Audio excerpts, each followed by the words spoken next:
It's only a little operation. You'll be a new man next week. In the UK, some 3 million major operations are carried out every year. We're going to give you something just to take the edge off your nerves. So you're on the other side? But some patients' procedures are so complex, only the best surgeons can perform them. Starting on the chest. There is a very fragile line between life and death, and I know this because I've seen it. Addenbrooke's and Royal Papworth hospitals in Cambridge are world-renowned for their pioneering techniques to treat conditions that few others dare to take on. The surgeries we do now used to be the stuff of science fiction. But pushing the boundaries of modern medicine comes with great risk. In an instant, things will go horribly wrong. Under impressing buzzer, he's arresting. The surgeons bear the ultimate responsibility. There's no room for self-doubt. You have to completely believe in what you're doing. Come on, guys, come to stitch, let's stitch. The currency that we deal in is the most valuable thing on the planet. It's human life. I hate to ask the question, but if this doesn't work, what would you like to do? It can feel a very lonely place. You're very much sticking your head above the parapet. This is what really happens behind the closed doors of their operating theatres. Excuse me, quiet please. Yeah. If this escapes from us, we're in big trouble. He's testing everything up to the limit. It's a beast. When your back's against the wall, you just have to think, this is not going to beat me.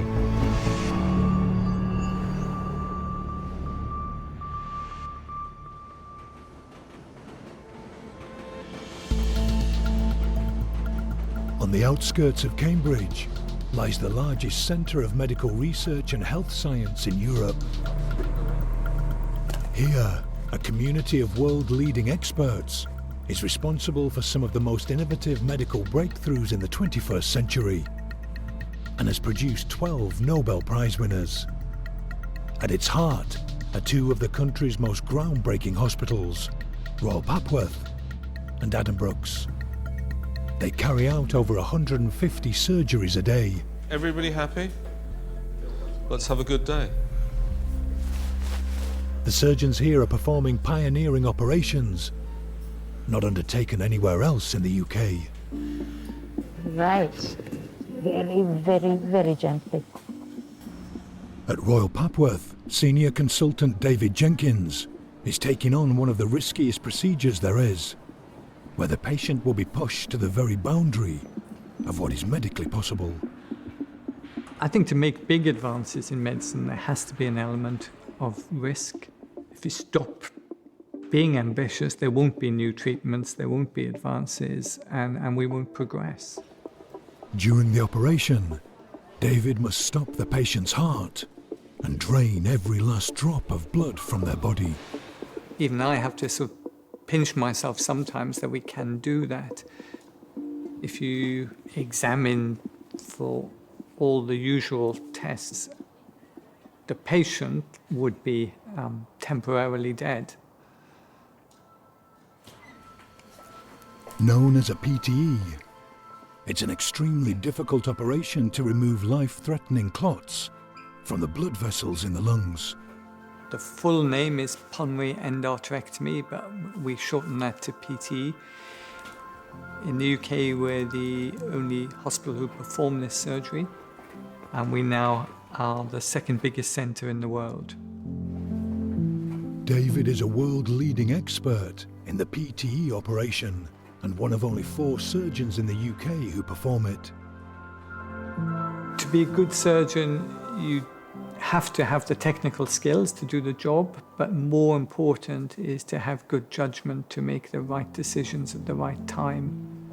Life is extremely fragile, and in complex operations, it doesn't take much for things to go dramatically wrong. 1 in 20 people have serious complications or die from the PTE procedure. But for 54-year-old grandmother Shelley, it is her only option. It was June this year. I was in hospital. Well, I got took in because I had a swollen leg and I couldn't breathe. I was thinking it was asthma all the time. But when they done MRI scan, They realised it was clots in the lung. Shelley's rare type of pulmonary hypertension means she can't dissolve the clots stuck in the blood vessels in her lungs. Over time, the increased blood pressure will cause so much strain on her heart, it will be fatal. Can't take the dog for the walk, go shopping on my own and general things that you would normally do. I come breathless and I go lightheaded as if I'm going to pass out. Fetch. Phil is my husband. He's been so supportive. This is our hairy kid, aren't you, Rambo? I mean, I think I'm strong, or I have done over the years, but she's remarkable. She's probably the strongest person I've ever known, to be honest with you. She's like one of them rabbits off the ever-ready batteries, just go, go, go. She's unbelievable. No, don't start getting yourself upset. Yeah, but it'll all be over soon, won't it? Just think, best Christmas present for us, isn't it, you being well? To be honest, it's been frightening, scary, not known.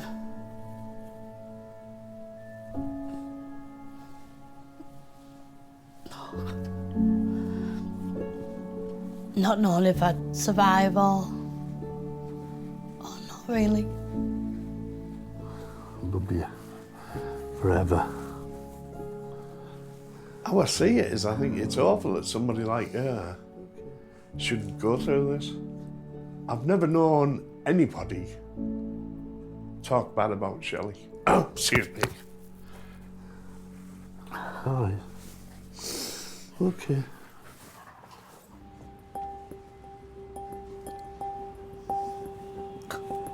Thank you. The day of Shelley's operation has arrived. So how are you feeling about your operation? I'm okay, getting a bit nervous. Yeah. Stomach's starting to turn now. Well, you couldn't be in a better place. It is going to take time, but hopefully I will get back to a normal life. Hello there. Hello. How are you? Not so bad, thank you. You poor thing, you've been in the wars a bit. We've been through everything in the clinic. Is there anything you want to ask at this stage? No. Okay. Shelley has clots in over half the branches of her pulmonary arteries, which carry blood to the lungs. To remove them, David will work on one lung at a time. First, he must open the pulmonary artery, where it enters the lung, and remove as many of the larger clots as possible. But the branches deep in her lungs are so tiny, they must be completely free of blood for him to see and remove the clots. The only way to do this is to use a heart-lung bypass machine to drain all the blood out of Shelley's entire body. David will have 20 minutes to remove the clots before Shelley must be refilled with blood. He'll then repeat the process on the other side. You'll be fast asleep, and when you wake up, it'll all be finished. And then we'll contact your husband then when you get to the intensive care afterwards. Next time I see you in theatres, and we'll get you fit for the future. Please. We'll do our very best. All right. Nice to see you All right, again. thank you. Bye-bye now. Thank you, bye.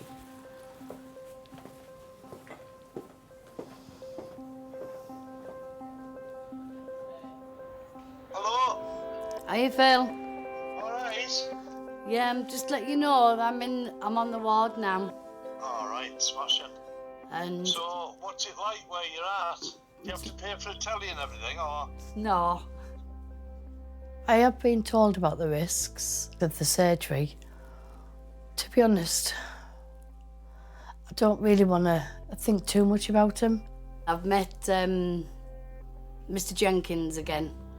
All right. So has it made you more confident then? Well, Made me more at ease. Yeah, well, that's good.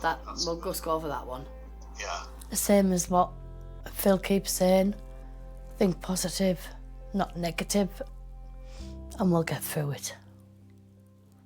Love you, babe. Love you. Right, I'll talk to you then, darling. Love you, bye. Thinking of you, bye. Bye, bye. Royal Papworth specialises in only the most difficult and rare heart and lung operations. They're carried out in their 6 theatres, built just a year ago and incorporating the latest surgical equipment. They're amongst the most advanced in the country. Shelley's procedure is taking place in Theatre 3. Morning. They'll have you asleep soon, yeah? You know, Commons and East is there, and you'll have been nice and sleep, and it'll all be sorted. I'm gonna have to give you a couple of drips, and then we'll waft you off to sleep, and that'll be all you know. What do you do for a living? Care assistant.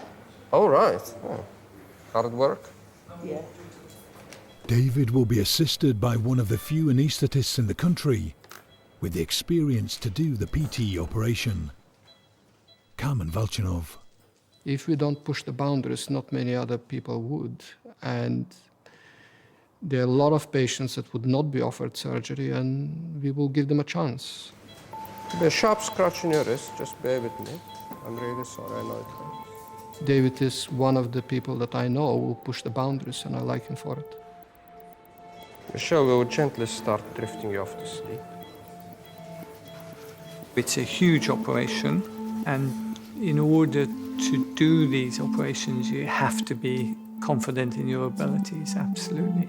And if the team doesn't have confidence in you, then the whole teamwork isn't good. So it's critical to the outcome for our patients. But it's certainly the hardest operation I've had to learn. Table towards me a fraction, please.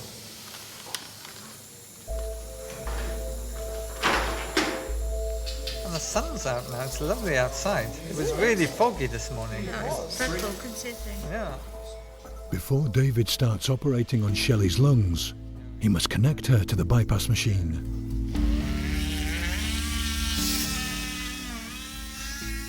He saws through her breastbone So can go, lungs back on. and opens the pericardial sac to expose the heart. Got too much aortic disease. David is the PT man. He's calm, he's dexterous. If things do go wrong, he's possibly the best surgeon to have about. Really vigorous with the hypertrophy RV, isn't it? David puts tubes directly into Shelley's heart to attach to the bypass machine. Okay, you can start taking volume off. Thanks very much. Will do.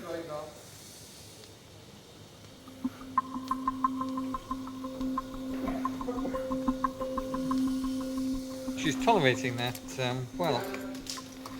Do 3 bags off, David. Okay, we can level the table and we can go on and cool, please. Shelley will be completely drained of blood later in the operation, so they take a remarkable next step to protect her brain. Awful flow there. Cooling is on. They use the bypass to cool her blood and bring her body temperature down to just 20 degrees, almost half its usual temperature. The reason we need to cool the body is to allow the brain to survive when there's no circulation.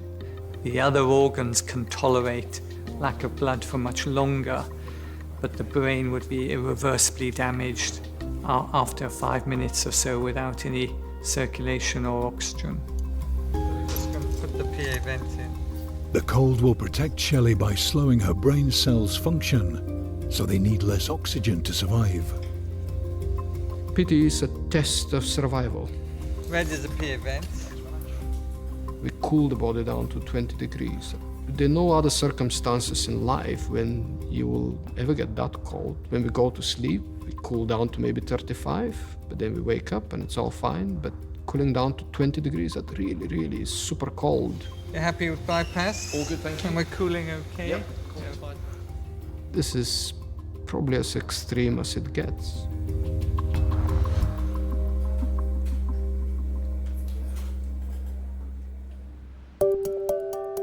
Just 200 metres away is Addenbrooke's hospital.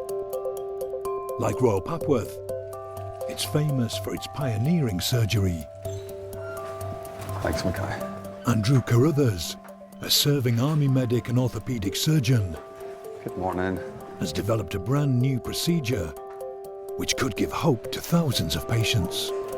Doing a new operation, it's very exposing. But for me personally, putting my reputation on the line, it's worth it because medicine only moves forward if people try new things, test the limits. It's about offering something better to patients. Andrew wants to give cancer patients whose hips and pelvis are being destroyed by tumours the chance to walk again. So this is where the hip joint has failed, essentially. It's very unsettling when you realise that there is no solution for that sort of extreme problem. And that makes surgeons great innovators. Can you bring up the 3D recons, perhaps? Frustration and a sense of there must be something better really can drive you. With their bones disintegrating, his patients face being bedbound for the rest of their lives. So helped by his team, Andrew has developed a new procedure to get them back on their feet. It's called the Harrington Plus. Many of the procedures that Andrew is doing, a lot of other surgeons would not necessarily either have the experience to do or would not necessarily have the confidence to do. Coming down probably 10, 12 centimetres below. They are high risk, but in many cases you can make a huge difference in patients' lives. Since inventing it in 2016, Andrew is the only person in the world to have carried out this groundbreaking operation. And he's done it just 15 times. How have you been today? Not too bad. As far as I know, I'm first on the list, looking forward to it, so try and get some mobility back. The 16th patient is 76-year-old Peter, a geologist at the British Museum. Okay, what we'll do, we'll go to the door.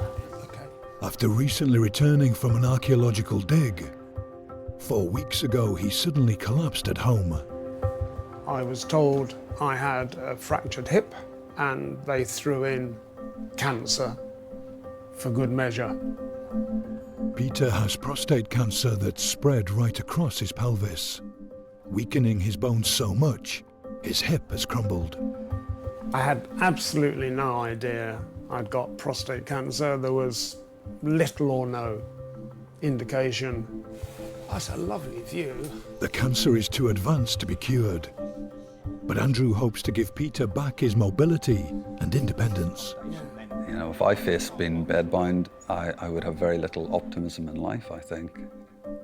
Life is for living, not for being stuck in a bed. Being able to give a patient the ability to walk again, it's a privilege as a surgeon to be able to offer that.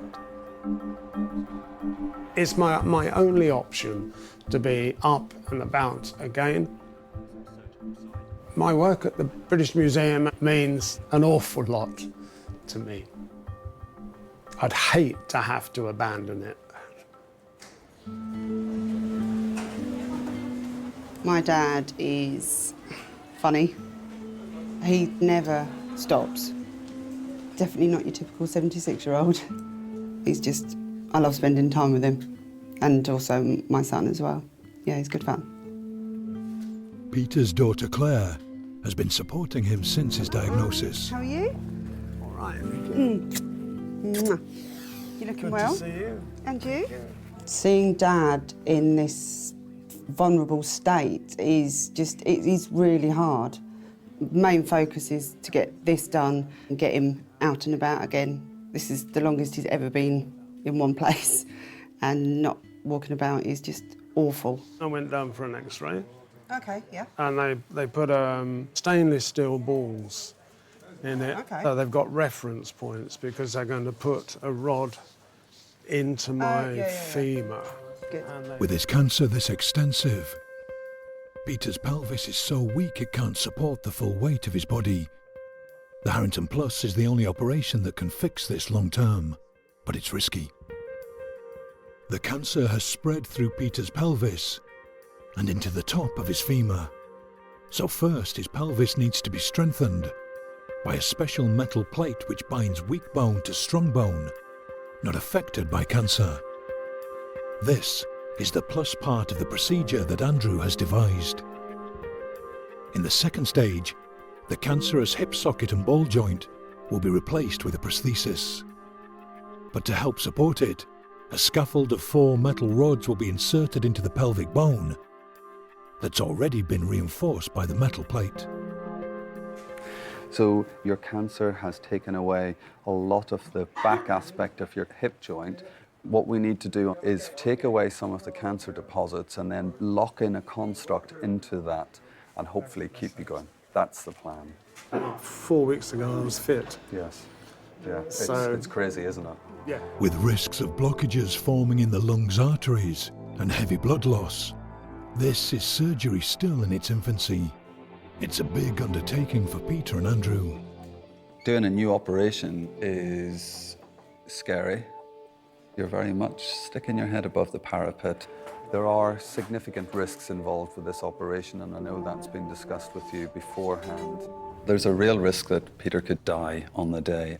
So it's very easy for someone else to say this is a risky, untried, experimental operation that shouldn't be done. But this is about giving Peter hope for the future. I don't have much choice, do I? I don't think you do. There's nothing else that we can do. You either carry on as you are and accept the situation, or we do this operation for you. I'm not prepared to do that. I think that's the right choice. Yeah, I've got too much to do. Well, yeah, you're a busy man. So, yes, Busy man. even at my age. So no, I'm happy. Risks and all. So Yeah. It's big surgery, but I think that you're going to do just fine. We'll do our best.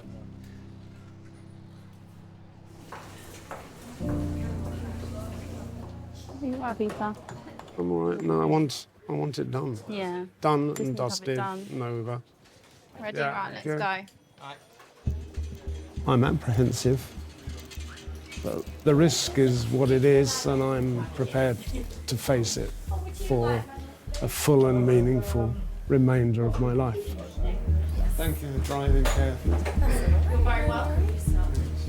So as I said, we've got a couple of clips to put in, then we'll get you off to sleep. We'll look after you, I promise. I'm sure you will. Okay. Thank you. For this operation, Andrew will have a team of 15 people supporting him, including 2 anaesthetists, Right. Ready, steady, and slide. an 8-strong surgical team, a registrar, and pelvic surgical fellow, Mukai Chimutengwende Gordon. You definitely need some surgeons who will be performing pioneering surgery. That's a very exciting thing, and it's something that I actually feel very passionately about. All right, Mackay? Yeah. And you? Yeah, I'm good. These cases will have a big impact on you. They're cases that you will remember, for the rest of your life. Okay, can we just confirm his flute locks, gent, and tranexamic acid, yes? Yes. You happy your end? Yeah. Okay, perfect. When I walk into theatre to do this sort of an operation, indeed any operation, it's going into battle. You have to be prepared and you have your troops around you and everybody knows what's coming next. Okay, let's have the knife, please. Happy to start? Thank you. Okay, thanks. Swab, Travis. Find forceps, please. Yeah? First, Andrew needs to get deep into Peter's abdomen to reach his pelvis and insert the plate, the part of the Harrington Plus he developed. Dissecting. Scissors, please. The high risk of bleeding in this area of the body makes it the most difficult stage of the operation. There's a lot of vital structures and some of the biggest arteries and veins in the body. There's a huge plexus of nerves. It's very, very tight, Johnny, I'm afraid. There's a corona mortis. Now, you don't have to be a medical person to understand that that doesn't sound good. Death vessel. It looks like it's corona just in there. And now that's in the normal pelvis. You add cancer into that and then it becomes not much fun. So very distorted anatomy, as we would expect. Anything we touch is bleeding. As they work toward the pelvic bone where the plate needs to sit, Andrew must cut through cancerous tissue and its network of hundreds of small blood vessels, causing heavy bleeding. Suction to me, please. See if I can see anything that looks like normal anatomy. This is a tricky and a high-risk part of the operation. Okay. As soon as I open up that now is bleeding. It causes me the most anxiety because despite meticulous care and attention, bad things can happen.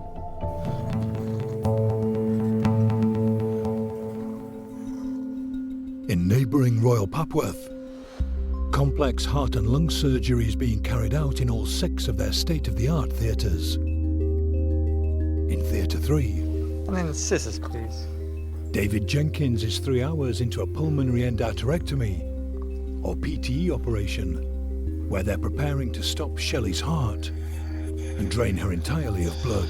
Okay, so just having a look all around. She's been put on heart and lung bypass, and her body cooled to just 20 degrees to protect her brain and other organs, ready for the most difficult part of this operation. And self-retainer then, please. To remove the clots in the blood vessels in Shelley's lungs, David starts on her right side, opening up the pulmonary artery at its widest point, where it enters the lung. He'll use long, fine forceps to remove as many clots as possible, until blood obscures his view in the artery's smaller branches, which are just 1 millimetre across. At this point, he'll call for circulatory arrest, where Shelley's heart is stopped and all blood is drained from her body into the heart-lung bypass machine. With the vessels empty of blood, he can then see and remove the clots in the tiny branches deep in the lung. He'll have just 20 minutes to finish before they need to refill Shelley's body with blood.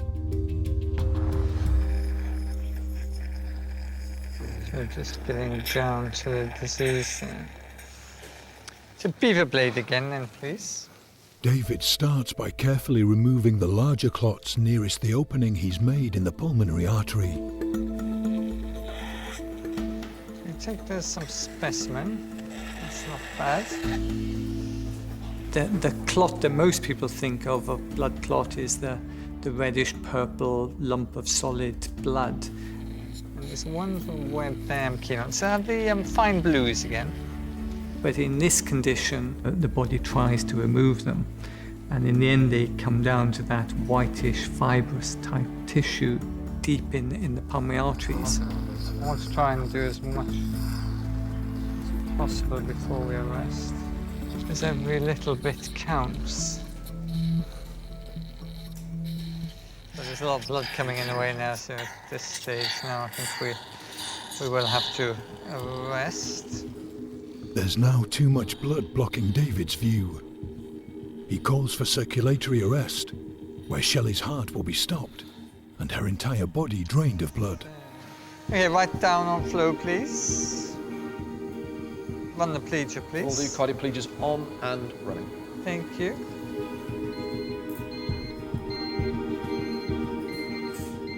Stopping the pump. Every last drop of Shelley's blood, all 8 pints of it, is drained into the heart-lung bypass machine. And tell me every 5 then, please. Shelley's lungs are now no longer ventilating. Her heart is not beating, and no blood is flowing to her brain. When the circulation is drained, there is no heartbeat, their skin is white. There are no signs of life. My job is to keep patients alive, and it is a bit counterintuitive with this operation. In order to make patients better for the future, we have to put them through a very dangerous phase. Is it between life and death? It is that in-between place.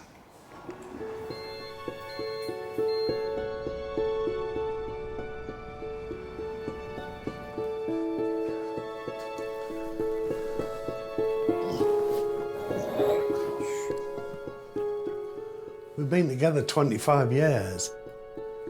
If anything went wrong, life would just be completely different. But positive thinking. I'm not a religious person, but I pray.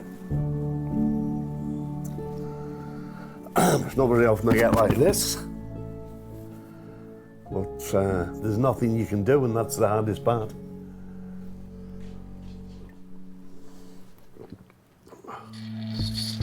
So now we've got a good view. There's less blood in the way, isn't it? Just trying to release this tail here. 7 out of the 10 branches in Shelley's right lung are blocked by clots. There's definitely a web up here. You can relax on that. David has just 20 minutes to clear them. The cold will protect her for this amount of time, but any longer risks causing Shelley permanent brain damage. I'm just a bit wary that the tissues are a little bit fragile, so just got to be a bit careful there. Now clear of blood, David can see his way to remove the clots deep in the tiny branches of Shelley's arteries, just 1 millimetre wide.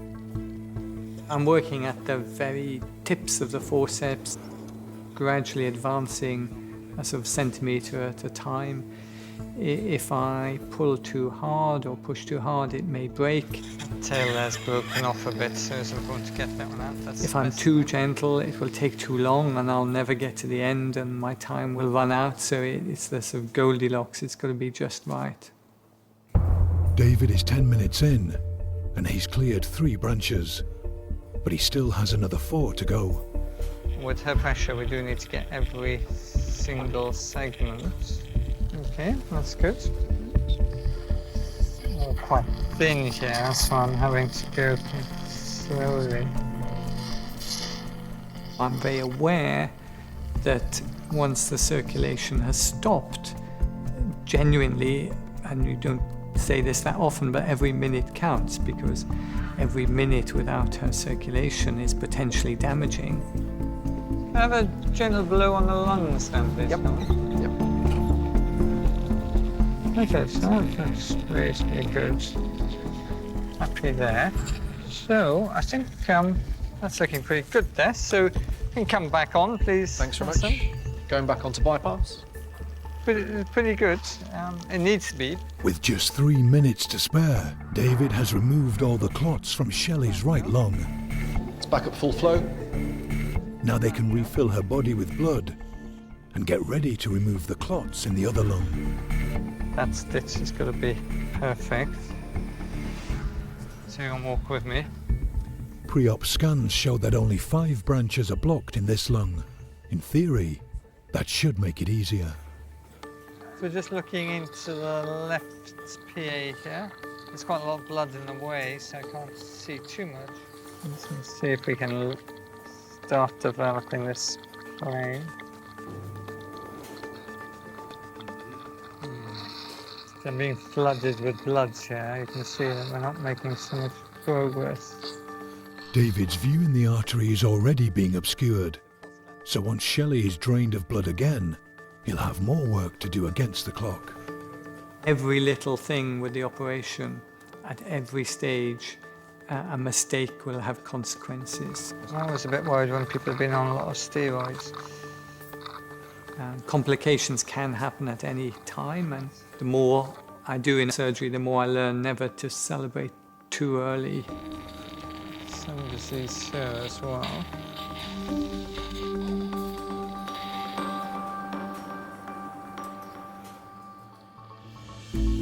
At Addenbrooke's, in Theatre 20, Small swab, please. Surgeon Andrew Carruthers is midway through the first stage of his challenging orthopaedic surgery to repair Peter's pelvis and hip. Knowledge, please. Got it. Having navigated through a network of some of the biggest arteries and veins in the body, Plate to me, please.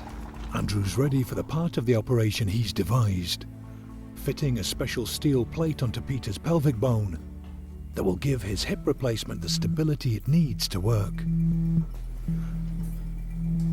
That's where we want to be.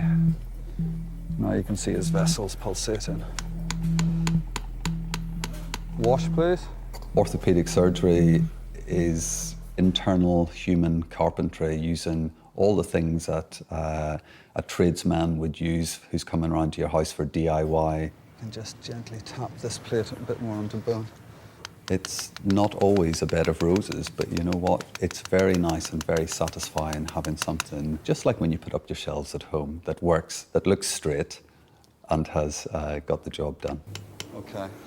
Everybody semi-comfortable? Okay, 2-5 drill, long tissue guard to me, please. With the plate in position on some of the densest bone Peter has left in his pelvis, Andrew needs to screw it into place. Hang on a second, the drill bit's broken. It's very annoying. I think that's in his bone. It's difficult to get the plate into position because you have to twist it in so that it sits on the bone.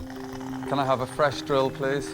It needs to be as solid as it can be because every time you do surgery, it's a trauma, it's an assault on the body. These are extreme operations in extremely frail, delicate patients. Once secured, the specially shaped plate should bind together Peter's disintegrating pelvis. It's a brand new type of plate that was the key to making Andrew's plans for the Harrington Plus a reality. Designed by a team of surgeons and engineers, the plate has an unusual three-dimensional shape, combining two plates in one that wrap around the edge of the pelvis. It is a brand new kind of way of fixing pelvises. So the plate sits in there.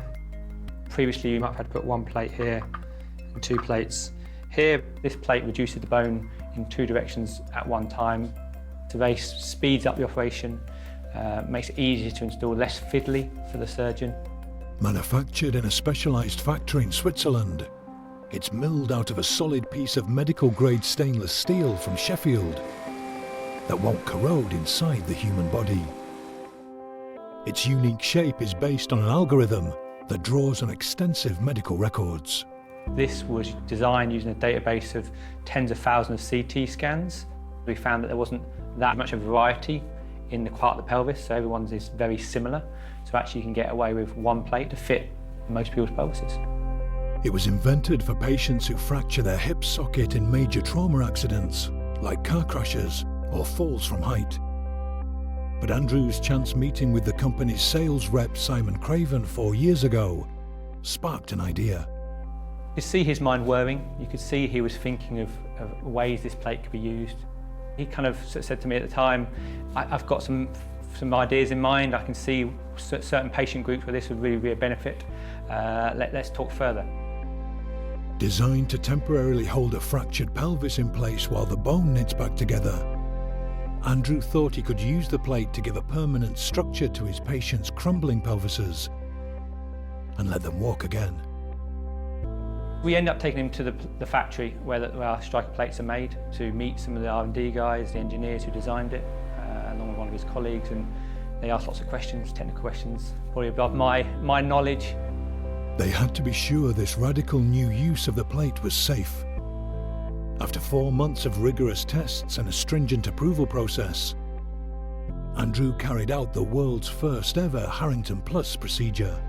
I work as a salesman, my job's to sell, but it's really inspiring to see surgeons who really want to move things forward. That's the best part of the job for me. I'm a part of that process, a small part maybe, but it's good to be part of the process. Okay, that looks pretty good. The screws round, we're avoiding the notch, but looks like the broken drill bit is buried in the bone, all being well. Great. Happy to wash and close? Just the one. 4 years since he first started work on this new operation, Andrew has finished fitting the plate to his 16th patient. 1, 2, and 3. Good. Well done. They're now ready for the second stage of the operation, putting in a metal scaffold and replacing his hip joint. Happy to start? Thank you. Okay. To get Peter ready for his new hip, Andrew first needs to cut away the cancerous ball joint at the top of his femur. Then he will screw 4 7-inch metal rods through Peter's pelvic bone. These will act as a scaffold to support the pelvis, already strengthened by the plate. Finally, he can give Peter his new hip by inserting the prosthesis into his femur, then fitting the ball joint into a newly created socket. Big vessels everywhere. I can see that tissue, really unhappy, cancerous. Pretty stuck down as well. Because of his cancer, the quality of Peter's bone is not good. And if you touched it, it would just disappear. Hope this isn't a sign of things to come. I suspect it is. What's his systolic at again? 94, 95. 95, thank you. So we're going to get rid of his cancerous femoral head. Okay, let's have the saw, please. Thank you.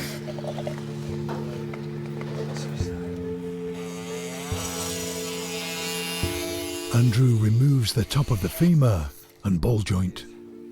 He's just got cancer all over that. You can feel the sponge of cancer in the middle of that. Self-retainer. And all this is just sponginess like a trampoline.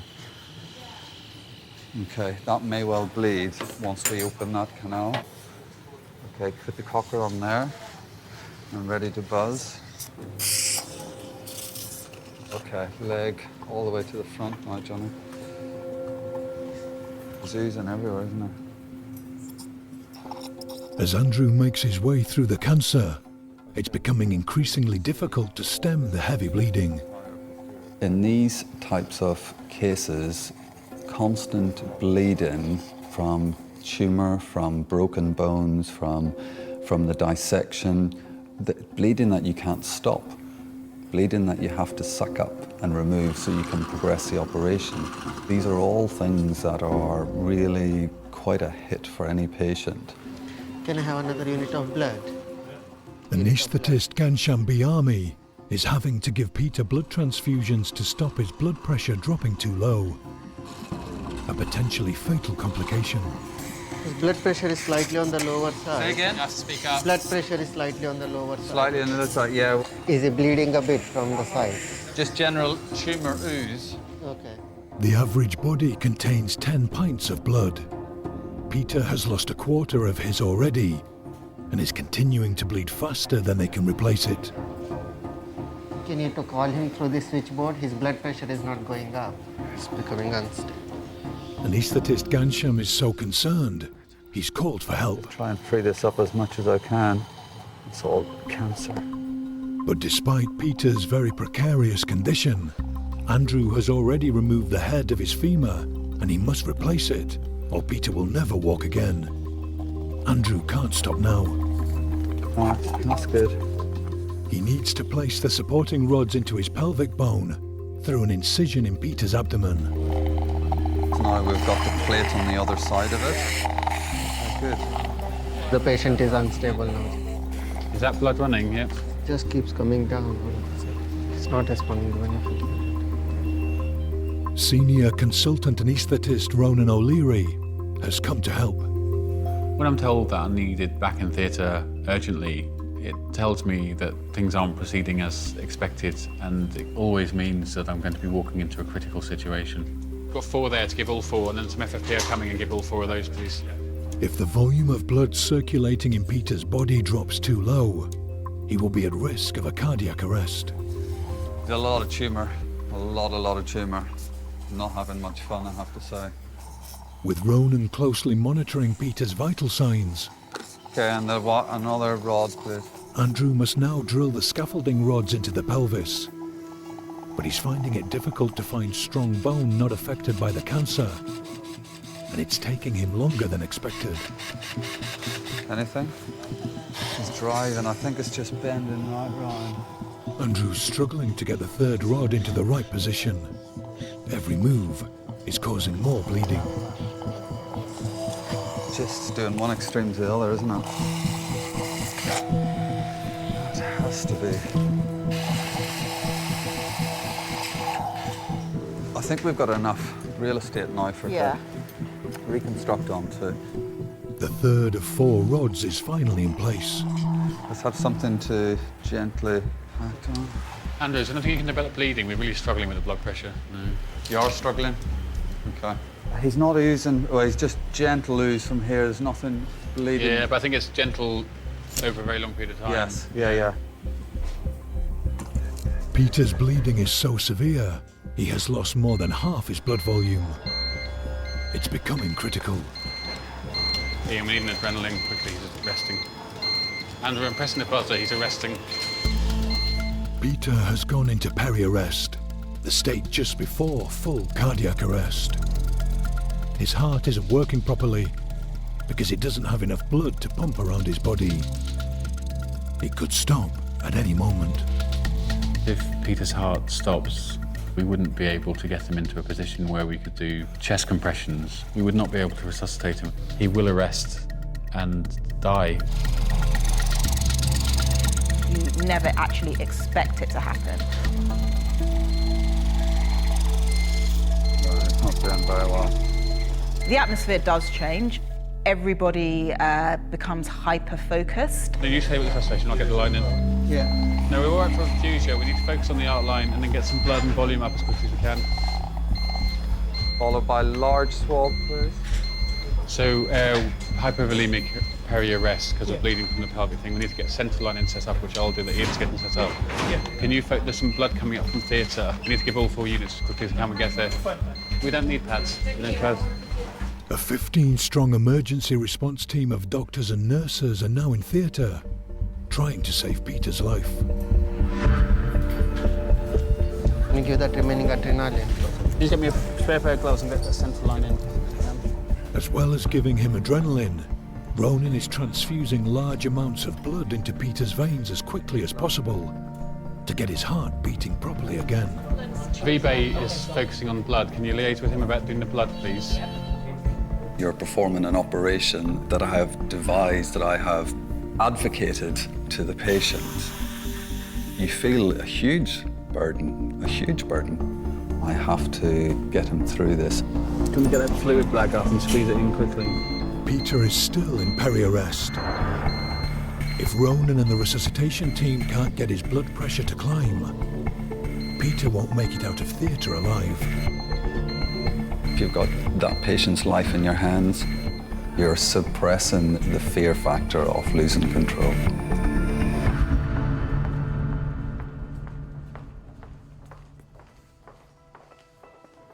Well, worst case, we didn't make it through, but Dad's tougher than that. We'll get through. Because I believe good things are going to happen. And he's got plenty more years in him.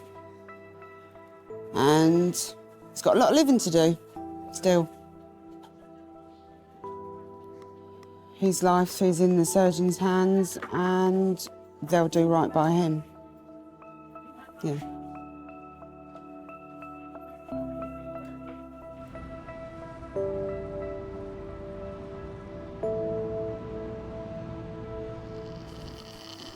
It's 5 minutes of circ arrest, David. Thanks.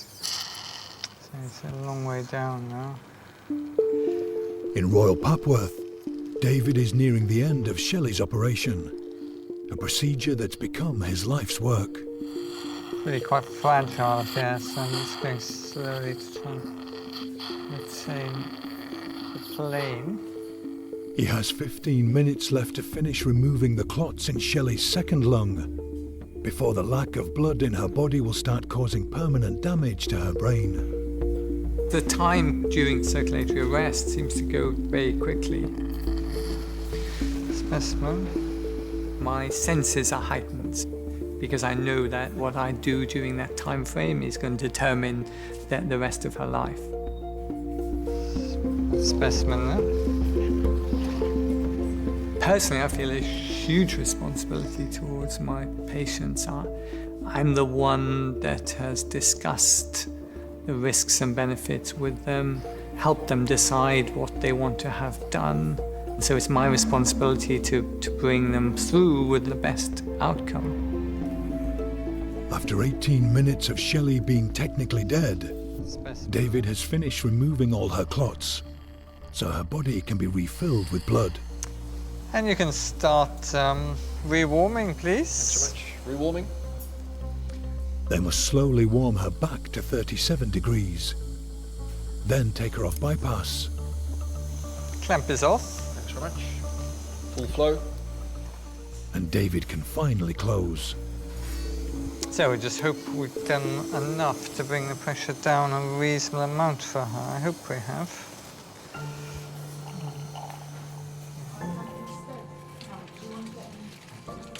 I'm satisfied it's completed, but I'm most satisfied when patients are well enough to go home and I'm absolutely sure things have gone as well as they can.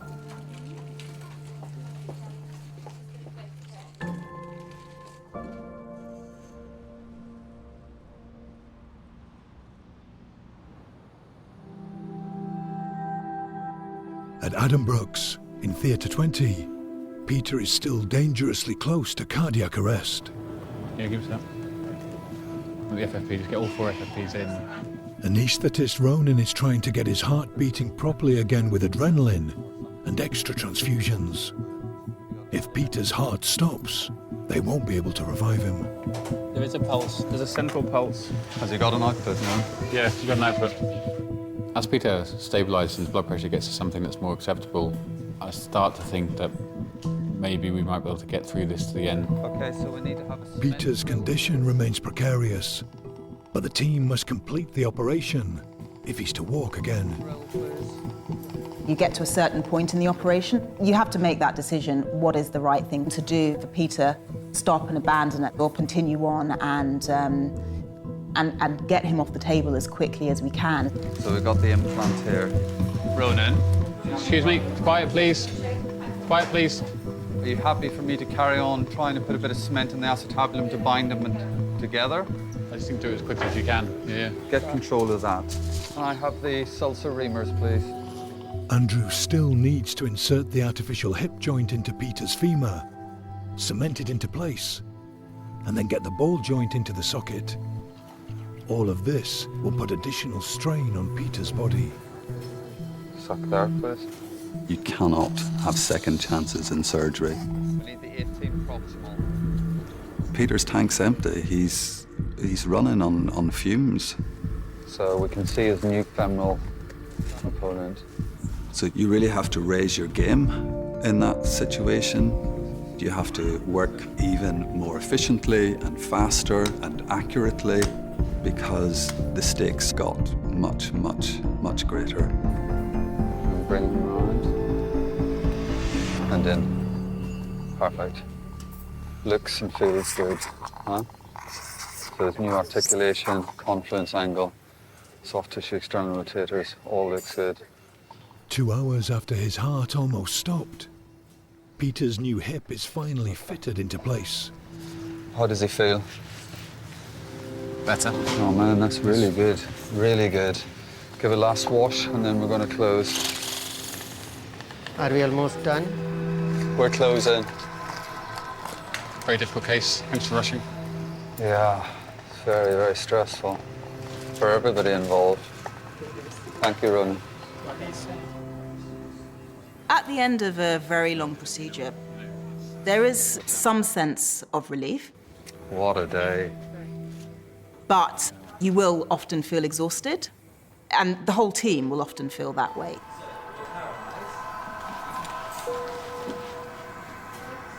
The technical side of the operation is a success, but Peter doesn't want to be a page in a textbook. He wants to be Peter, out and about, walking, living his hopes and dreams for life.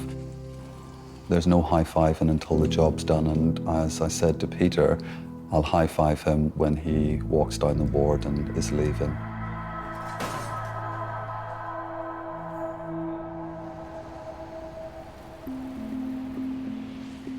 Just 3 days after being technically dead in theatre, Shelley has been moved out of critical care.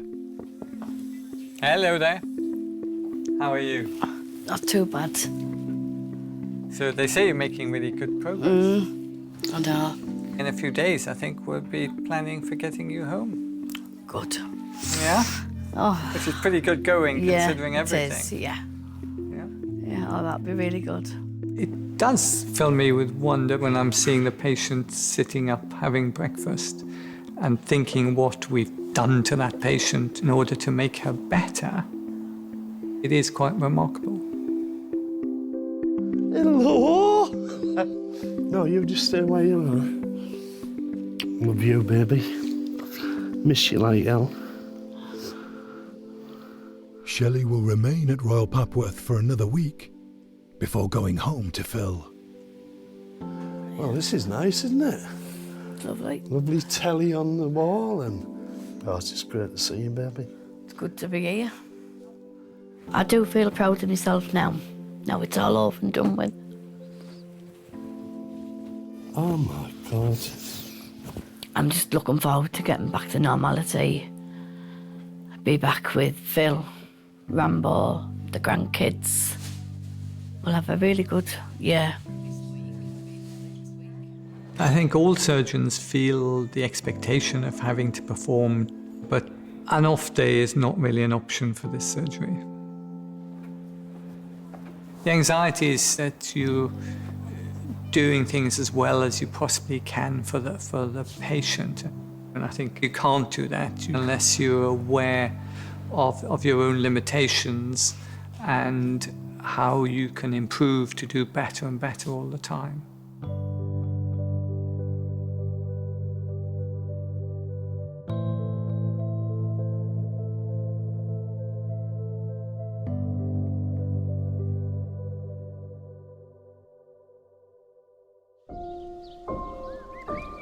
Oh, wow, look at you walking. It's so much better.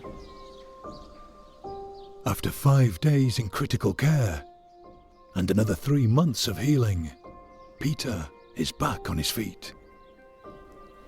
I'm proud of my dad. He's obviously been through a hell of a ride. If Dad hadn't had the operation, he would have been wheelchair bound and all our lives would have completely changed. Mr. Carruthers, he's given my dad his life back. I think that when you're a surgeon, you should be taking risks. But you know, it's not really bravery. We're not the ones that are on the operating table being operated on. That's where the bravery's at. Without people willing to put their life on their line, then you don't innovate and you don't push the boundaries. The fact that Peter had this operation paves the way for others to undergo similar type procedures and hopefully to live their lives to the full. That legacy is hugely important.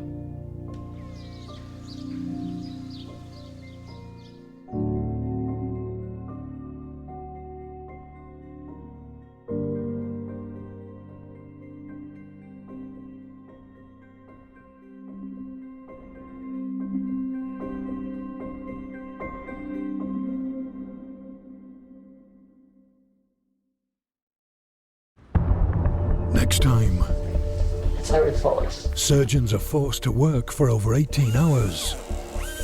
Oh, God, it's getting worse. If this doesn't work, what would you like to do? And salvage high-risk cases. Oh, yeah. Look at that. It's a beast. The slip of a scissors or the knock of an elbow can be catastrophic.